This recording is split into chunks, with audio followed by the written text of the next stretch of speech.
Hey, what's up guys, and welcome back to Anime King 2. And today I'm going to be giving you part 41 of What If Izuna Uchiha was Naruto Ancestor. Remember to get this one to 100 likes as usual, share this to all of your friends in your social media platform, and also stay in tune for the rest of the What Ifs coming your way. I'm going to be posting a new episode of What If Naruto is a Deceitful God, so stay in tune for that. And I'm also going to be posting What If Naruto is a Smart Prodigy, so stay in tune for that as well guys. And over on Anime King, I posted a new episode of What If Naruto was sent to the Marvel world, so go ahead and check out that and enjoy.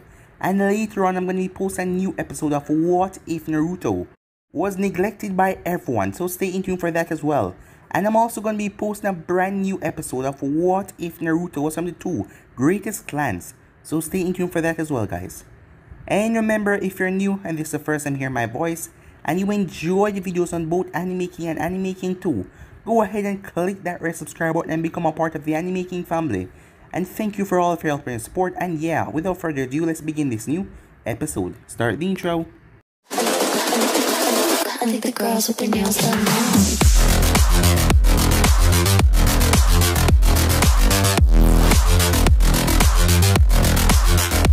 Girls with their nails done.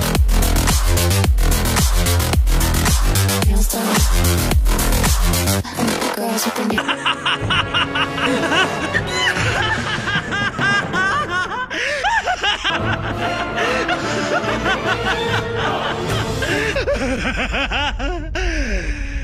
So, the last part we left off, Haku was rushing to the battlefield with 4,000 soldiers behind her, as she wasn't going to let anything bad happen to him. She has to get there before anything bad happened.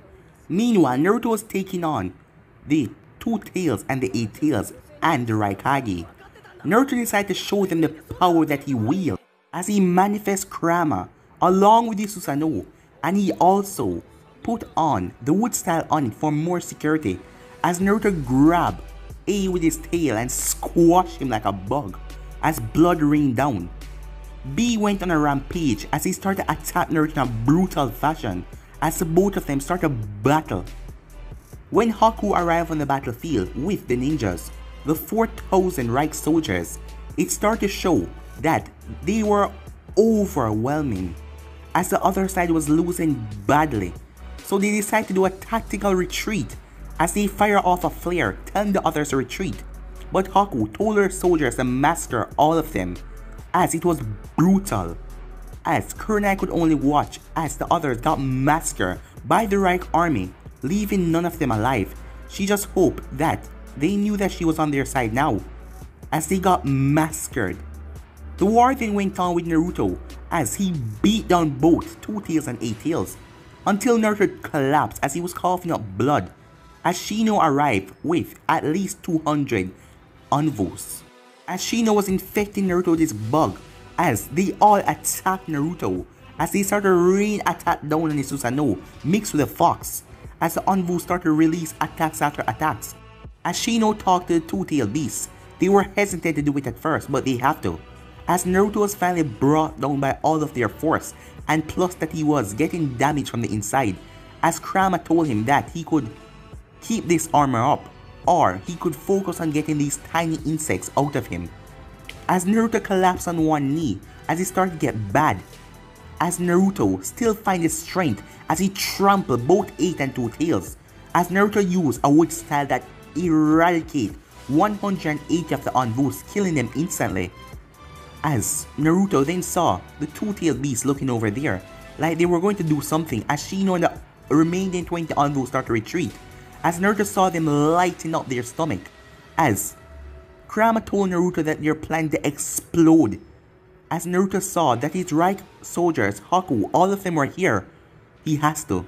As Naruto leaped over and covered them with the tailed beast tails and wrapped himself over them, as a massive explosion went off. Naruto found himself on a beach where he met his father and mother, as his father told him that he wasn't going to ask for forgiveness for what he did, as both him and Naruto had to understand on that. After a bit of talking, they hugged, as Naruto saw his mother was still crying as he walked over to her. As he opened his arms, she realized what as she rushed over and hugged her son. Meanwhile, Toby was looking down at the bodies. A great feat, the 8 and 2-tailed managed to survive. And Naruto wasn't dead, as Toby did something. As Zetsu simply chuckled. Toby just got 2 Jinchurikis because of this war. This war has been masterminded by him, except for Kunai, the others were under his control, as his Mangekyo Sharingan flared to life. As he told Zetsu that Naruto is still needed, they still need the boy for now, but when the time comes, he will die.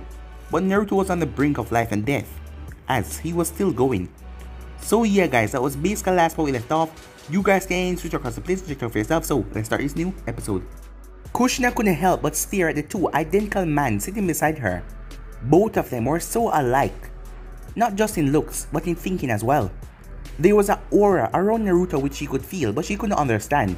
But Minato could, as Minato knew exactly what kind of person their son was. And for the first time, Kushina felt her lack of intelligence a hindrance. We have probably bored you with all the complicated stuff. Sorry about that, Mom Naruto said, the last part a bit hesitantly, as Kushina was surprised that he easily picked up how discomfort she was, as she looked towards Minato as he was giving her a teasing smile, like saying, he picks up after me. As the both of them start to have a mental battle. You're not gonna touch me tonight, she said. As Naruto then snorted, even though they weren't talking out loud. You know, if the both of you want to get a room, you can. As Kushina's face turned the same color of her hair. How did you, said Minato as he didn't understand how did Naruto know. I am married as well, Naruto said. As the both of them got a deep blush, and for the first time Naruto really looked at how young they were, as they seemed to be around 23 to 24, as a deep pain then coursed through his heart as he realized how much of a life he had missed.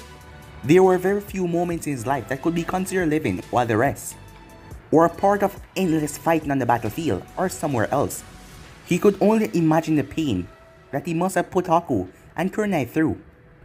I mean, I was married, Naruto said. Do you want it to continue, Kushina asked. Naruto looked at her with a serious face. I'm not in the mood for jokes, mother. She's not joking, Naruto. Given a chance, would you like to find out what it is like to live a peaceful life with your family? It may be brief, but you can cherish every moment of it. What are you saying, father? Naruto asked. What you heard, son. Give us an answer first, said Kushina. As Naruto looked around, his parents are good people, and he wouldn't mind staying with them and waiting for Haku and the others. Or, I honestly don't know, Naruto said. Hearing that, the both of them smiled. Then answer when you're certain. Till then, let's go for a walk, said Minato. I would like that, Naruto said. Meanwhile, a stream of tears were falling from Kunai's eyes, as she couldn't believe, as she tried to form words, but she couldn't make up any. Her mind was just blanking out, as the people beside her seemed terrified as well, as all of them stood in a meteor-sized crater. Down in a bottomless pit lay more than 100 bodies of Anvus, mangled, broken corpses that were far too damaged to recognize. A river of blood was floating all of the body parts, as you could see them: eyes, hands, nose, head, neck. This place looked like hell, as Kunai's legs lost all strength as she saw something that made her entire body go numb. Kunai saw her yell, but it was too late, as Kunai was rolling down into the slump of bodies, flesh and guts and blood. There were moments when she tried to get on her feet, but she couldn't, as a sound foreign Sakura followed after her. With a rough crash, she slammed right into it, her entire body getting drenched in blood and guts. But she didn't care, she just kept on moving. Amongst the sea of bodies, the only one she cared about was lying over there, the person covered in blood himself. As she looked to find Naruto lay motionless on the ground, or what was left of him anyway. His arms and legs were barely hanging to his body with a few strings of flesh. His chest had a huge gaping hole in it. His face was covered in blood, as his eyes were half open. She couldn't move, her trembling hands couldn't even touch him. Sakura quickly came there. She placed her hand on Naruto's neck. Sakura, please, said Kunai. She wanted to know. It's over, Sakura said. Even the members of the Sound 4 collapsed on their knees with Guren seeing their leader like this. That was when the entire sky rumbled. The sound of a waking monster echoed across the entire valley. Looking up, all of them were shocked as a giant dragon made from electricity was in the sky, glaring down at all of them. "Incoming," Teiwaya said, but to their surprise the dragon came down with brilliant speed. If it wanted to kill them, none of them would have survived. But it didn't hit them, it hit the Emperor. As Kurna and the others were blown away. When Kurna regained her bearings, she saw Naruto's body as it became extremely tan and his clothes were on fire. As Guren quickly outed it. As they saw a shadow approaching to them through the smoke, and in a flash, he grabbed Sakura by the collar. "Stop him," Guren commanded. Without any hesitation, Guren jumped forward to protect the noble people that her commander, her emperor, died for. If they died here, his sacrifice was for nothing. It was only when she cleared through the smoke as she reached her attacker that was holding Sakura by the collar. She stopped. "Out of my way, weakling," he said, as a solid kick was planted right in Guren's face and sent her flying away, where she crashed in a small crater as she was knocked out instantly. The Sound 4 took a protective stance around Kurna and their emperor, but one look from the attacker had them all fallen to their knees out of his way. Sakura was roughly shoved down towards Naruto's injured body as a livid Uchiha Sasuke covered in blood and guts. As electricity was flowing off his sword, he raised it as he drove it down straight into Naruto's chest. "What is this madness?" yelled Kurna. As Kurna was shocked when she saw Naruto's body twitch and he coughed up blood. There was a shocked gasp from Sakura as she stared at the slight movement in her former teammate's chest. "We are right," Sasuke shouted as he removed the sword from his friend's chest. As he turned towards the Sound 4 as they kneeled to their army commander. While Naruto was respected across the entire empire, Sasuke Uchiha was the one that was feared, as the strongest warriors didn't want to make an enemy of him. The word mercy didn't make it in the boy's dictionary. "Get His Highness to the medical center. I have already informed Tsunade about the emergency. And just know if he dies on the way, I will have all of your heads," Sasuke said as his Mangekyo Sharingan was glaring at all of them. As Sasuke was pissed. "Yes," the Sound 4 said as Sasuke hold back every restraint not to cut off Kurna's head right there. "Where?" said Sasuke. Kurna looked at him confused until he pointed his sword right into her face. "Where are those cowards?" he said furiously. "What are you planning to do, Sasuke?" she asked seriously. "As soon as I learn where those cowards are hiding, I'm going to march the entire army over there. I'm going to murder every man, child, all of them from the resistance. I'll butcher them till the last man." As Kurna saw the look in his eyes, he was not joking. He was not going to even spare the kids after what the resistance did to his beloved emperor, his brother. As the Sound 4 ordered to evacuate the barely breathing Naruto, who was being healed by Sakura on the way. As Guren still lay unconscious from the kick that she got from Sasuke, and Sasuke didn't even seem to care. "You can't do that, not now," said Kurna. The moment she said that, his sword edged deeper on her, breaking skin as blood started to leak from her forehead. "Don't you test me. You're not fit to wear the uniform of a Hokage. What kind of leader are you if your own people don't listen to you?" Sasuke said. She was about to say something, but Sasuke spoke again. "Ninjas are soldiers. They obey commands. If they don't, make them obey. And if they disobey you, you slice off their heads." "You're right, I'm not fit to be a Hokage, but neither are you fit to be an army commander," said Kurna. "What was that?" "All you care about is revenge. I am not here to judge. The emperor is badly injured. There is chaos in your empire right now. What your people need is reassurance. The empress cannot do that right now. Tsunade will be occupied with Naruto. Who does that leave in charge? Do you really think your people want revenge right now? Or do you think they want to feel safe?" Counter Kurna, but she was relieved when he clenched his fist and his anger reduced. As he pulled away his sword, he walked away and went over to Guren as he picked her up and threw her over his shoulder. This is not over, not by a long shot. There will be consequences. I know, she said, looking down. As both of them looked into each other's eyes, and she saw a soften, as she knew that he was scared for his friend. Nobody get to kill Naruto, but me, he said. Meanwhile, Naruto was watching the beautiful ocean again. Naruto, what do you think will happen to your empire? I mean, did you appoint a successor? Asked Minato, as Kushina sat there, just watching. I always knew that my line would end with me. Haku is the current empress, and I have already made Kakashi accept the role of the second Kaiser. Kakashi? A Kaiser? Said Kushina in surprise. He may not look like it, but he will be a great ruler in peaceful times. Whatever the case is, the Uchiha line shall end with me, Naruto said.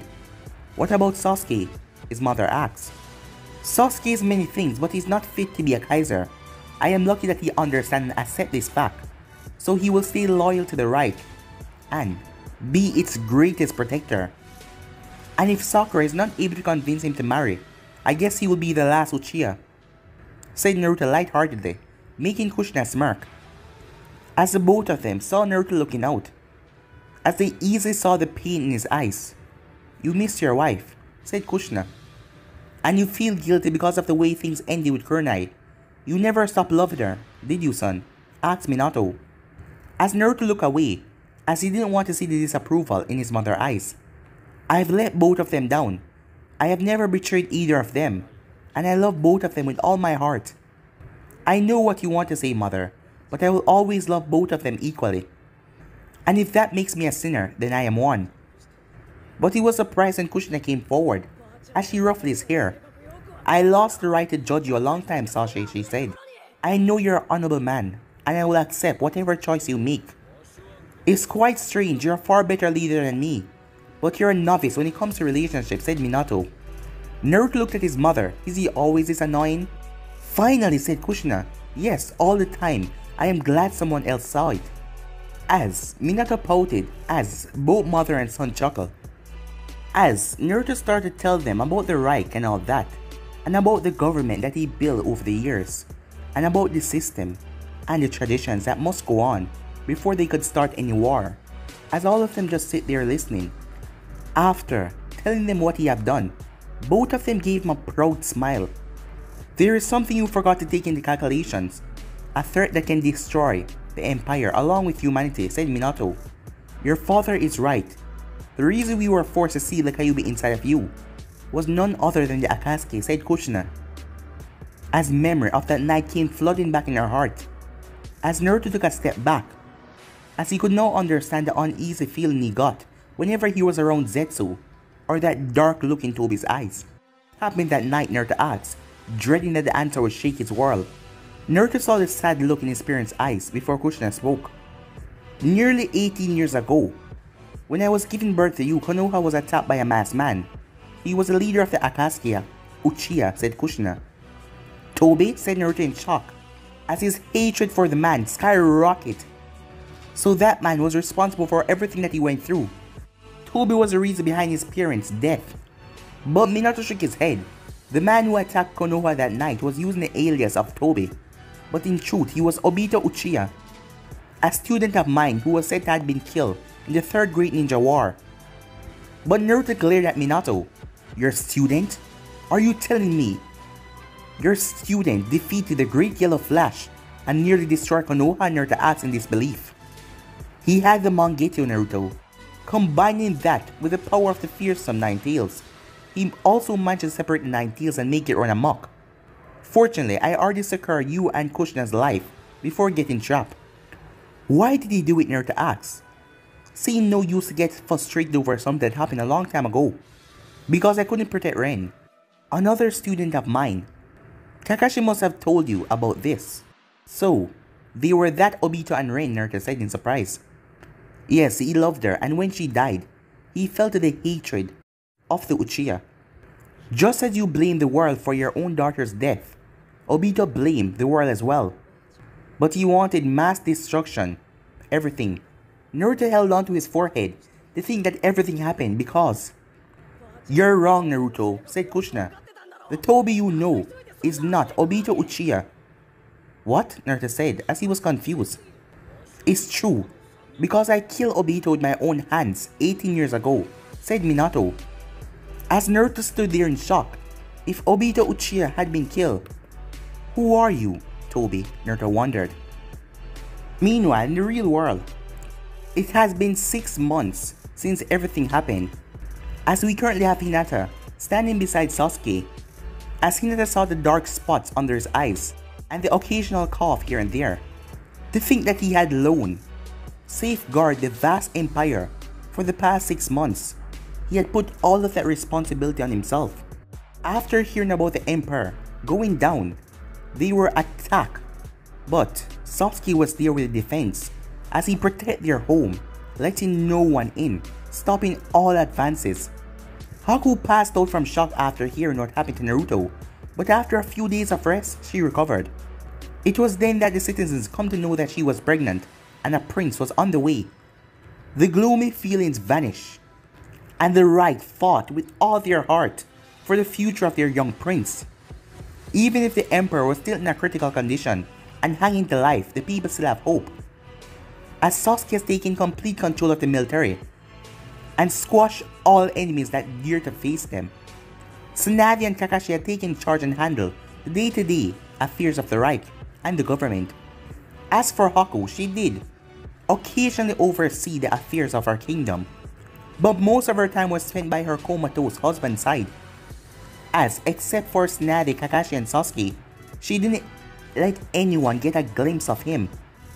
How are Kuruna and the others? Asked Hinata, but the next second she regretted asking that question, as Sasuke gave her a glare that made her flinch. It was still a sore subject. The former Hokage along with Sakura and Anko were under house arrest and under surveillance. After what happened to Naruto, Haku ordered their execution on first sight. If it was not for Kakashi and Lee, those three would be lying in an unmarked grave by now. The situation was really tense and the only person who could solve it was currently fighting for his life. I never knew how much the Empire and us were dependent on him, said Sasuke sadly. Naruto has that quality about him. He handled everything so easy. We took it for granted. But there can be no Reich without him, Hinata said seriously. I am glad I didn't go through my own plan all those years ago. I could never build such a promising future, said Sasuke as she sighed. No, you couldn't have, but you can protect the future. Everyone has built, regardless, even if you have went through with your own plan, I would have sided with you, said Hinata, making him laugh. Goes to show how naive both of us were. Yeah, she said, as she watched as he stared at the glowing capital. His relationship with Sakura has already been rocky, and the past few months have been quite rough. Sakura was sad that Sasuke really visited her, but only if they could understood that Sasuke was protecting them from himself. He feared he would hurt them in his thirst for vengeance, which was still unsatisfied. Thank you for saving my life and freeing me. It means a lot, Sasuke, said Hinata happily. You don't need to thank me. Naruto has already scrapped his idea of using you as a bargaining chip against Kumo. Still, neither of us imagined that you would become a school teacher, teased Sasuke as she gave him a light punch in his shoulder. Kids are easy to handle. Besides, I like this job. The income is decent and I understand, Sasuke cut her off. You were never suited to be a bloodthirsty ninja or a soldier.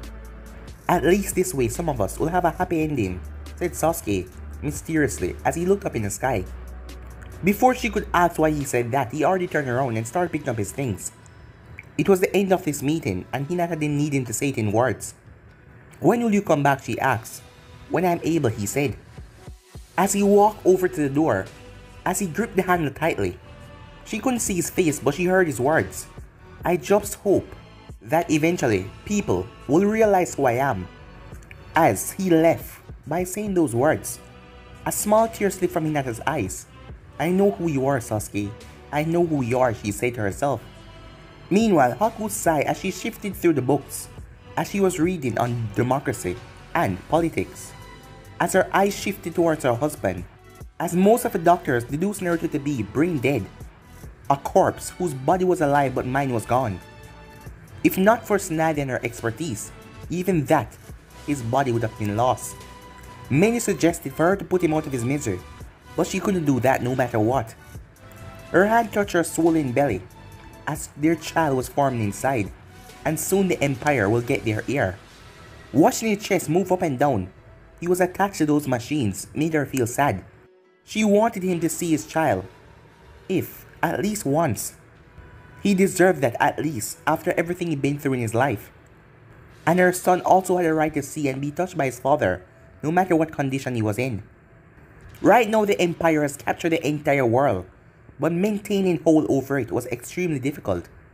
Sasuke was perhaps the last line of defense that was shielding their nation from the enemy, but he was just one man.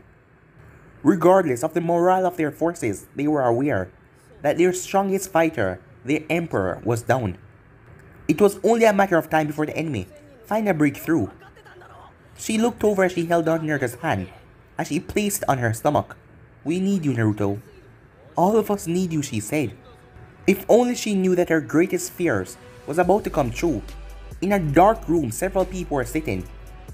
All of their eyes were fixed on the person at the head of a table, as he was wearing the robes of the 6th Hokage, and he was the supreme commander of the resistance, Nara Shikamaru.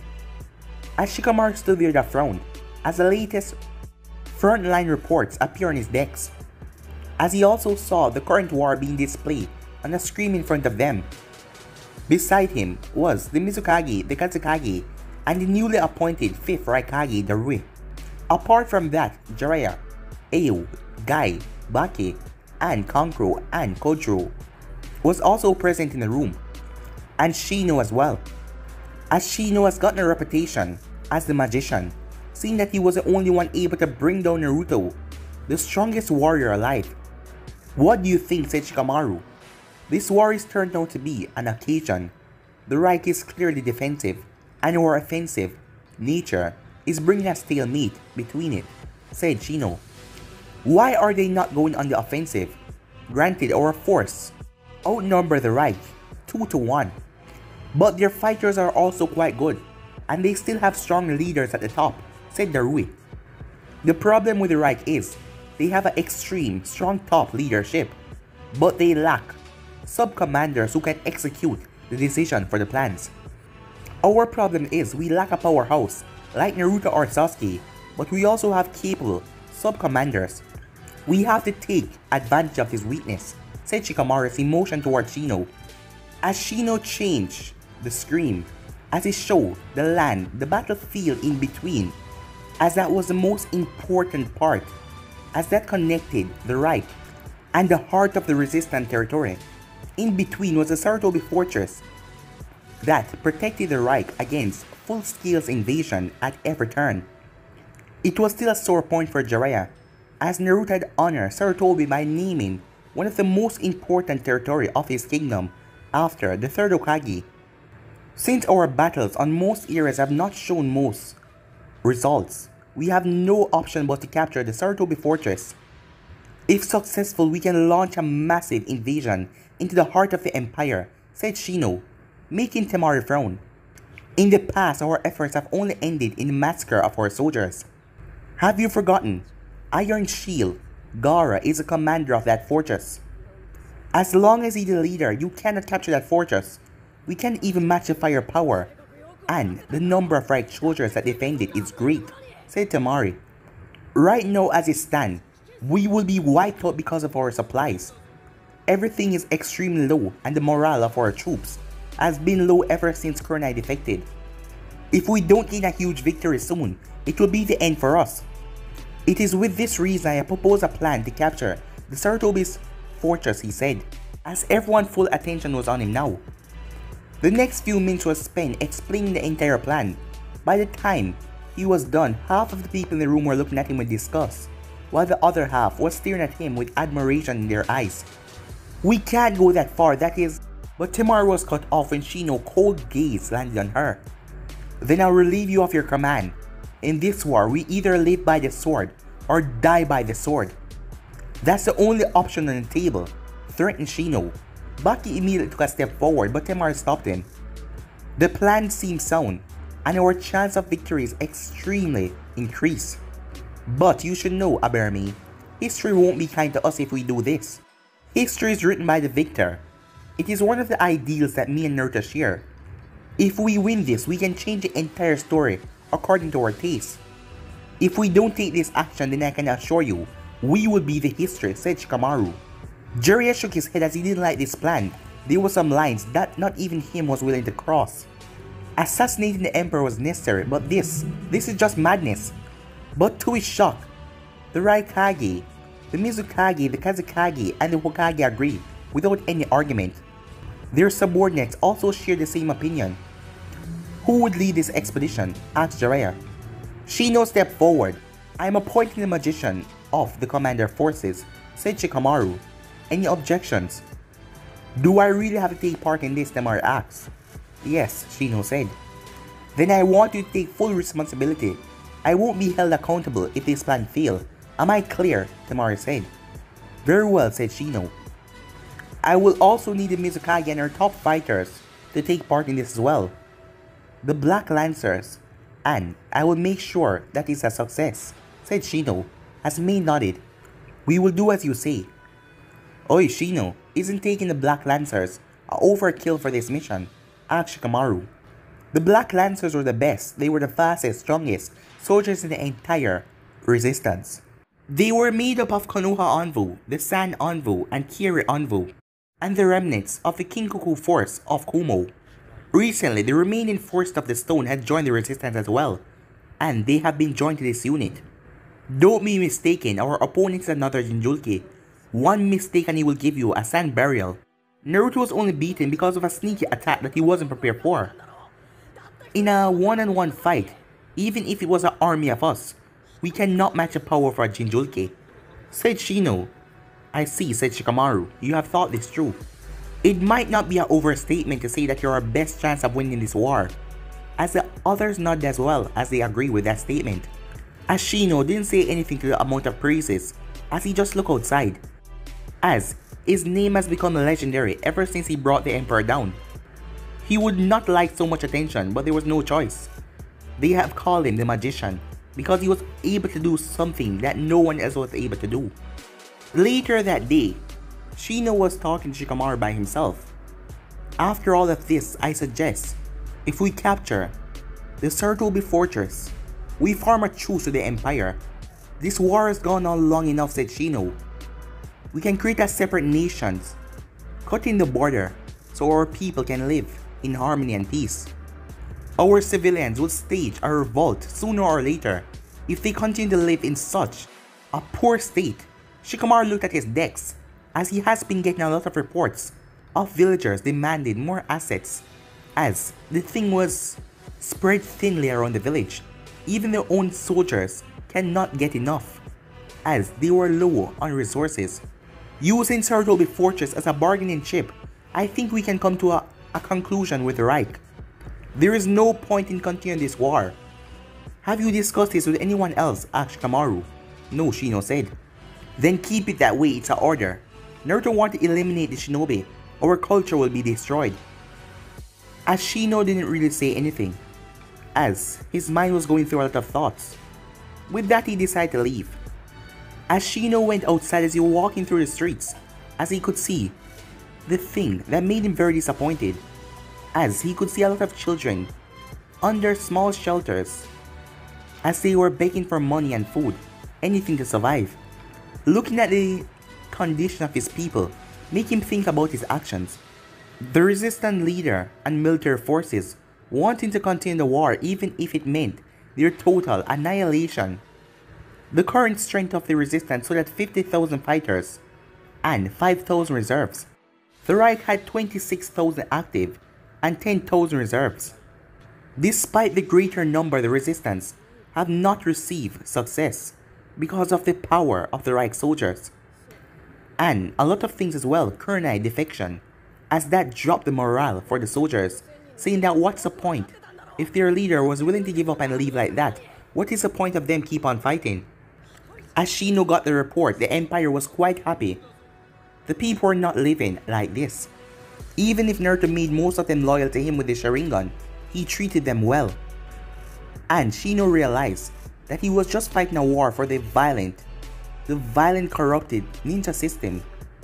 as Shino could not agree with his leaders. Majority of the soldiers respected him more than they respect the leaders. The best course of action for peace will be a truce or to merge with the empire. In any case, his death will be imminent. If he failed in staging this coup, the resistance leaders wouldn't even give it a second thought they will kill him. Even if they won the Saratobi fortress, the Reich would call for his head because he was the one who took down and hurt their emperor. What a complicated situation. Regardless, this has to be taken for peace, Shino said. I cannot let the civilians suffer or die anymore for nothing. If death was the only option, then he would choose to die with honor. Time skip, Gaara and his group were shocked as they were at the Saratobi fortress, as a scene appeared on the monitor shocked Gaara to the core, as he saw his brother and sister, and there was at least 200 of them surrounded by the resistance, as it seemed like they were trying to escape. But this could be a trap, Gaara thought, after what happened with Naruto. Commander, said one of Gaara's subordinates, his name was Matsuri, set alert through the fortress. Order all arms to be on standby, Gaara said. Because right here, the Saratobi fortress has the largest amount of people here. 12,000 combat ready for anything. Contact the headquarters. Inform Sasuke and Kakashi immediately, said Gaara. As Gaara watched as a small force of defectors from the resistance were getting slaughtered. Temari and Kankuro were fighting back, but it was only a matter of time before they got eliminated. Despite their differences, he didn't have any hatred towards these two. If it was only his decisions, then he would have went towards their rescue. But he was not Gaara alone anymore. He was an important commander of the Reich, with 12,000 soldiers under him. And yeah guys, this is where I'm going to be ending this episode.